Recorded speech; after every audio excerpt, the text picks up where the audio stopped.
Hello दोस्तों, स्वागत है आपका जॉब रास्ता ऑफिशियल यूट्यूब चैनल पे। तो आज इस वीडियो में बात करने जा रहे हैं आसाम पब्लिक सर्विस कमीशन के द्वारा एक न्यू रिक्रूटमेंट निकाला गया है, जिसके बारे में हम इस वीडियो में बात करने वाले हैं।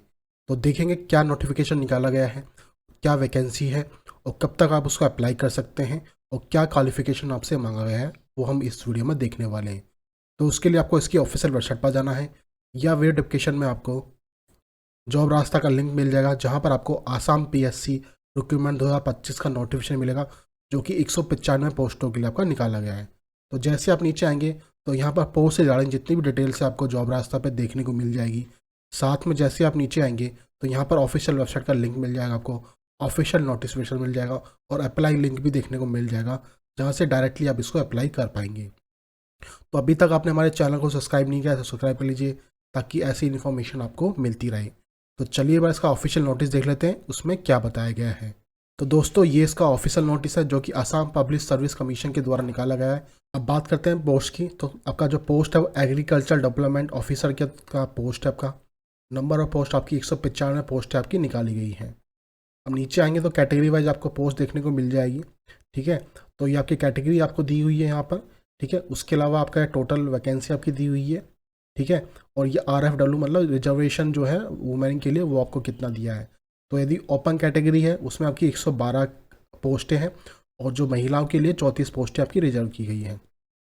ऐसी आपकी OBC और MOBC है, उसमें 37 पोस्ट है और महिलाओं के लिए 11 पोस्ट रिजर्व की गई है। फिर आपकी SC हो गई, उसमें आपकी 14 पोस्टें हैं और महिलाओं के लिए 4 पोस्टें हैं। STP हो गया जिसमें 23 पोस्टें हैं और महिला के लिए 7 पोस्ट। फिर STH है आपका, उसमें 9 पोस्ट है और महिला के लिए 3 पोस्ट है। तो ऐसे मिलाकर आपकी 195 पोस्ट है, जिसमें 59 पोस्ट है आपकी महिलाओं के लिए रिजर्वेशन किया गया है। तो वो भी आपको बताया गया है। इसके अलावा एक्स सर्विस मैन के लिए भी 4 पोस्ट आपके यहाँ पे दी हुई है, तो वो भी आप यहाँ पर देख सकते हैं। पे स्केल की बात की जाए तो जो पे स्केल आपका है वो 30,000 से लेकर 1,10,000 आपका होने वाला है। जो आपका ग्रेड पे है वो 12,700 रहने वाला है, और जो पे बैंड है आपका वो 4 का आपका यहाँ पर रहने वाला है। तो जो आपका हमें बताया गया है। एलिजिबिलिटी कैटेगरी क्या बताया गया है आपको। Candidate must hand be Indian citizen as define the article 5 to 8 the constitution Indian must be permanent resident of Assam. ठीक है, तो आप यदि आसाम के परमानेंट रेसिडेंट हैं तो ही आप इस फॉर्म को अप्लाई कर सकते हैं, वो आपको यहाँ बताया गया है। इस पर आपसे आपका डोमेस्टिक प्रूफ भी आपसे मांगा जाएगा जब आप इसको अप्लाई करेंगे।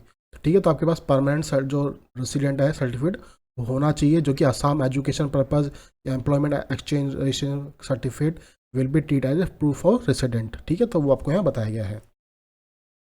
अब एजुकेशन क्या मांगा गया है, तो आपसे BSc मांगा गया है आपसे एग्रीकल्चर के अंदर।